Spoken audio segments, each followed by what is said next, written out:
இளம் பிறையா வந்தவளே வாழையடி வாழையாக வளர்ந்து வரும் சின்னவளே பால்வடியும்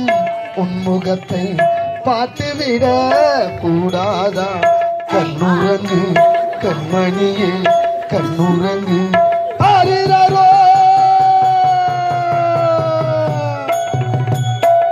ஆண்டவா என் தகத்துடைய நிலைய பாருங்க ஆண்டவா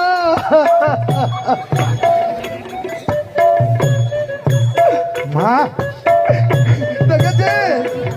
நீ எங்க மாறிக்க